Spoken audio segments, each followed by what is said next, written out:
Hello বন্ধুরা, আজ আমি তোমাদের জন্য ক্লাস 2 এর আমার বইয়ের দ্বিতীয় পর্বের ভিডিও নিয়ে হাজির হয়ে গেছি। আমার আজকের ভিডিওটা হবে 111 নম্বর পৃষ্ঠা থেকে। তাহলে চলো আমি আজকের ভিডিওটা শুরু করি।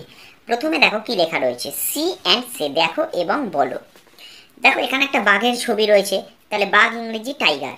এখানে কি লেখা আছে, দ্যাট ইজ। দ্যাট ইজ মানে ওই হয়, তাহলে ওই হয় একটি বাঘ। তাহলে দ্যাট ইজ এ টাইগার মানে কি, ওই হয় একটি বাঘ। এবার ওই কখন বলা হয়, যখন আমাদের কাছ থেকে কোনো জিনিস দূরে থাকে তখন আমরা তাকে কি বলবো, ওই। আর যখন কাছে থাকে তখন আমরা কি বলবো, এই। ঠিক আছে, যেমন এখানে তোমরা দেখতে পাচ্ছ যে পেনটা আমার হাতের মধ্যে আছে, তাহলে দিস ইজ এ পেন, কারণ এই পেনটা আমার কাছে আছে। কিন্তু যখন পেনটা আমার থেকে অনেকটা দূরে রয়েছে, দেখো পেনটা মনে করো অনেকটা দূরে রয়েছে টেবিলের ওপর, তখন আমি কি আর দিস বলবো যে এই হয় একটি পেন, তখন আমি বলবো দ্যাট ইজ দ্য পেন, মানে ওই হয় একটা পেন। তার মানে যেটা আমার কাছে থাকবে সেটা হবে দিস, তার বাংলা হচ্ছে এই। আর যেটা আমার থেকে দূরে আছে তার ইংরেজি হচ্ছে দ্যাট, মানে হচ্ছে ওই। তাহলে এখানে হচ্ছে ওই হয়। ঠিক আছে, আমি মানেটা লিখে দিলাম, ওই হয়। দ্যাট ইজ মানে ওই হয়, তাহলে ওই হয় একটি বাঘ, এ টাইগার। তারপরে দেখো দ্যাট ইজ এ লায়ন, তার মানে ওই হয় একটি সিংহ। ঠিক আছে, নেক্সট দেখো that is a Camel. Camel মানে কি, উট, তাহলে ওই হয় একটি উট। আর দ্যাট ইজ অ্যান এলিফ্যান্ট, মানে ওই হয় একটি হাতি। ঠিক আছে, তাহলে আমরা কি শিখলাম, দ্যাট মানে হচ্ছে ওই। ঠিক আছে, দ্যাট ইজ মানে হচ্ছে ওই হয়, তার মানে এগুলো আমাদের কাছের থেকে বোঝাতে চাইছে যে এরা দূরে আছে। বোঝা গেল? এরপরে চলে যাই আমরা, ম্যাচ কলম এ উইথ বি, মানে কলম এ আর বি ম্যাচ করতে বলা হয়েছে। ঠিক আছে, তাহলে ক্যামেল মানে কি, ক্যামেল মানে আমরা জানি উট।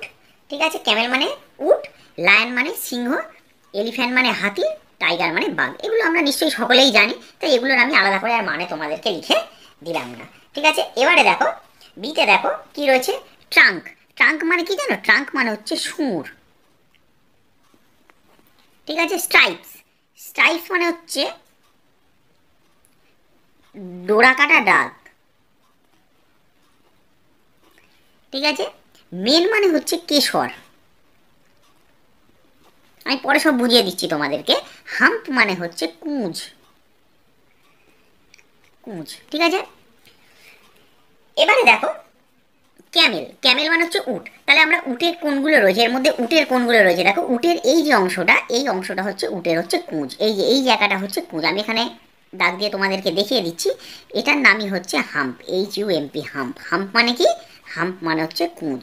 এগুলো তোমাদের এখানে লেখার দরকার নেই, আমি তোমাদেরকে বোঝার জন্য আমি তোমাদেরকে লিখে দেখিয়ে দিচ্ছি। তাহলে উটের কোনটা আছে, ক্যামেলের আছে কুঁজ। ঠিক আছে, তাহলে আমরা এটা ম্যাচিং করে দিই, ক্যামেলের কোনটা আছে, হাম্প মানে কুঁজ। ঠিক আছে, নেক্সট হচ্ছে লায়ন। লায়নের কি আছে দেখো, লায়নের আছে যেটা, সেটা হচ্ছে এইটা, এটা হচ্ছে কেশর। এর ইংরেজি নাম হচ্ছে মেন। মেন মানে হচ্ছে কেশর, কয়কা তালবস্য র, কেশর। ঠিক আছে, তাহলে সিংহের আমরা কেশর দেখতে পাই, তাহলে এখানে আমরা ম্যাচিং করব কোনটা, লায়নের সঙ্গে হচ্ছে মেন বা কেশরটা। ঠিক আছে, তাহলে কোনটা সিংহের কেশর তোমরা চিনতে পারলে, ভালো করে বুঝে নিলে। এরপর নেক্সট হচ্ছে হাতি। হাতির কি আছে, হাতির আছে এইটা, এটার নাম কি, ট্রাঙ্ক, TRUNK, ট্রাঙ্ক। ট্রাঙ্ক মানে কি, ট্রাঙ্ক মানে হচ্ছে সুর। তাহলে এই প্রাণীগুলোর মধ্যে হাতিরই সুর আছে, তাহলে ট্রাঙ্ক।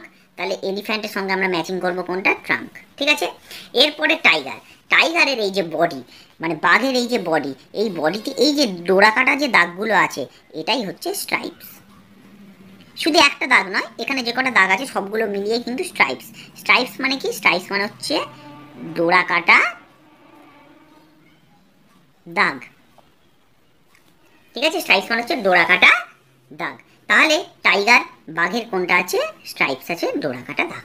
ঠিক আছে, তাহলে এই ম্যাচিংটা আশা করি তোমরা খুব ভালো করে বুঝে নিতে পারলে যে কোন প্রাণীর কোনটা রয়েছে। এবারে চলো পরের পৃষ্ঠায় আমরা চলে যাই। 112 নম্বর পৃষ্ঠায় দেখো, লুক অ্যাট দ্য পিকচার। এটা একটা মজার ছবি রয়েছে, দেখো কিছুটা অংশ যেন সিংহের মতন, কিছুটা যেন বাঘের মতন, কিছুটা যেন হাতির মতন, তাই তো। এখানে কি বলছে, you can see the body parts of in many animals, মানে তুমি এখানে দেখতে পাচ্ছ, ইউ ক্যান সি মানে তুমি দেখতে পাচ্ছ, বডি পার্টস মানে শরীরের অংশ, অফ মেনি অ্যানিমালস বিভিন্ন প্রাণীর। ইন দিস পিকচার এই ছবিতে আমরা বিভিন্ন প্রাণীর শরীরের অংশ দেখতে পাচ্ছি। নেম দ্য অ্যানিমালস, এবার অ্যানিমাল বা প্রাণীগুলোর নাম লিখতে বলা হয়েছে। ঠিক আছে, তাহলে আমরা প্রথমে দেখি কি কোন কোন প্রাণী দেখতে পাচ্ছি। দেখো মুখটা কার মতন, মুখটা আমরা দেখতে পাচ্ছি সিংহের মতন, তাহলে মুখটা কি, সিংহের মতন, তাহলে আমরা এটা লিখবো কোনটা, LION, লায়ন। লায়ন মানে সিংহ, ঠিক আছে, LION লায়ন, ঠিক আছে। আশা করি তোমরা বুঝতে পেরেছো। তাহলে মুখটা কার মতন? মুখটা হচ্ছে সিংহের মতন। আমি এখানেও একটু দাগ দিয়ে লিখে দিই যাতে তোমাদের বুঝতে একটু সুবিধা হয়। তাহলে LION, মুখটা তাহলে সিংহের মতন, তাহলে LION লায়ন হলো। এবার পিঠটা দেখো তো, পিঠটা কার মতন? পিঠটা বাঘের মতন। তাহলে বাঘ ইংরেজি কি? Tiger, TIGER, tiger. তাহলে পিঠটা হচ্ছে বাঘের মতন, দেখো TIGER, টাইগার লিখে দিয়েছি। তাহলে আমরা এখানে লিখে দিই বাঘের মতন, মানে এখানে আর কি আছে? টাইগার, TIGER, টাইগার, বাঘের মতন হলো। নেক্সট দেখো এই পাটা, দেখো এই পাটা কার মতন? হাতির মতন, তাই না? এই হাতির পা এটা, তাহলে এলিফ্যান্ট, ELEPHANT, এলিফ্যান্ট। এটা আমরা আবার এখানে লিখে দিচ্ছি, ঠিক আছে, এলিফ্যান্ট, ELEPHANT, ঠিক আছে। তোমাদেরকে কিন্তু শুধু এই নিচের এগুলোই লিখতে হবে। এইখানে আমি যেগুলো দাগ দিয়ে যেগুলো তোমাদেরকে লিখে দেখাচ্ছি, এগুলো তোমাদের বোঝার জন্য আমি লিখে দেখাচ্ছি, এগুলো কিন্তু তোমাদেরকে লিখতে হবে না, ঠিক আছে। আচ্ছা, নেক্সট হচ্ছে সামনের পাটা। সামনের পাটা কিসের মতন? দেখো সাদা কালো ডোরা কাটা, সেটা হচ্ছে জেব্রা, JEBRA, জেব্রা নিশ্চয়ই তোমরা দেখেছো ছবিতে। তাহলে এটা হচ্ছে জেব্রা, তাহলে JEBRA, জেব্রা। তাহলে এই 4 রকম প্রাণীর ছবি মিলিয়েই কিন্তু এই ছবিটাকে তৈরি করা হয়েছে। আর কোনো রকম প্রাণীর ছবি কিন্তু আমরা এর মধ্যে দেখতে পাচ্ছি না, ঠিক আছে। তাহলে আমাদের এখানে 112 নম্বর পৃষ্ঠা কিন্তু হয়ে গেল। তোমরা বানানটা ভালো করে দেখে নাও, লায়ন, টাইগার, এলিফ্যান্ট আর জেব্রা, ঠিক আছে। এরপরে চলো আমরা 113 নম্বর পৃষ্ঠায় চলে যাই। দেখো এখানে একটা সুন্দর একটা চিড়িয়াখানা ছবি দেওয়া রয়েছে। এবার আমাদের কি করতে হবে দেখি। আমরা চিড়িয়াখানায় বেড়াতে গিয়েছিলাম, অনেক পশু ও অনেক পাখি দেখলাম, খুব ভালো লেগেছে, খুব আনন্দ পেয়েছি।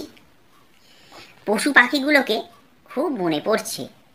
একটা খাতায় ওদের ছবি এঁকে রাখতে ইচ্ছে করছে, কিন্তু পশু পাখির ছবি আঁকা বেশ শক্ত, তাই না? অতটা সোজা নয় পশু পাখির ছবি আঁকা।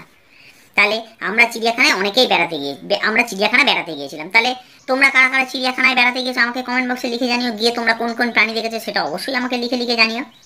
তাহলে চিড়িয়াখানায় অনেক রকম পশু থাকে, পাখি থাকে, তা সেগুলো দেখে এরা দেখতে গেছিলো। দেখো এরা দেখছে, পশু পাখিগুলো দেখছে এবং খুব আনন্দ পেয়েছে। এবং বাড়ি আসার পর পশু পাখিগুলোকে খুব মনে পড়ছে যে ওদের ছবিগুলো এঁকে রাখি, কিন্তু ছবিগুলো আঁকা তো বেশ শক্ত।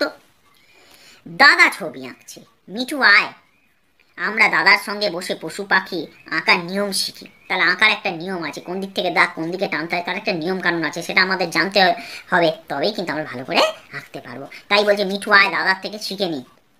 দাদা বলল সব ছবি কতগুলো সোজা দাগ আর কতগুলো বাঁকা দাগ দিয়ে আঁকা যায়। তাহলে ছবি কিন্তু সোজা দাগ আর বাঁকা দাগের কিন্তু মিশ্রণ। কোথাও সোজা দাগ টানতে হয়, কোথাও বাঁকা দাগ, কোথাও ছোট দাগ, কোথাও বড় দাগ, এভাবেই তো ছবি আঁকাটা তৈরি শেষ হয়।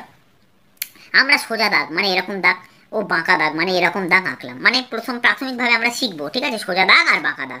এবার আমরা সোজা দাগ আর বাঁকা দাগ দিয়ে খুব সহজ সহজ ছবি আঁকি। দেখো সোজা দাগ দিয়ে এই ছবিটা আঁকা খুব সোজা, ঠিক আছে, বা আবার সোজা দাগ দিয়ে এই ছবিটা আঁকা খুব সোজা, আবারও সোজা দাগ দিয়ে এই ছবিটা আঁকা খুব সোজা। দেখো এই ছবিটার মধ্যে তফাৎ আছে। এর দেখো 4টে দিকই সমান এঁকেছে, কিন্তু এর দেখো 2টো দিক বড় এঁকেছে আর 2টো দিক ছোট এঁকেছে, আর তার সঙ্গে আর একটা গোল এঁকেছে। এটা দেখো বেঁকা দাগ দিয়ে আঁকা, ঠিক আছে। এগুলো দিয়ে নানা রকম ছবি আঁকি।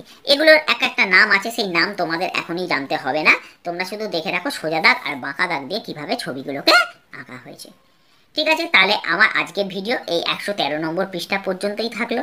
যদি ভিডিওটা তোমাদের ভালো লেগে থাকে তাহলে অবশ্যই লাইক করে দিও, কমেন্ট বক্সে লিখে জানিও ভিডিওটা তোমাদের কেমন লেগেছে। আর যদি আমার চ্যানেলে প্রথমবার এসে থাকো তাহলে এরকম ভিডিও আরও দেখার জন্য আমার চ্যানেলটাকে অবশ্যই সাবস্ক্রাইব করে দিও।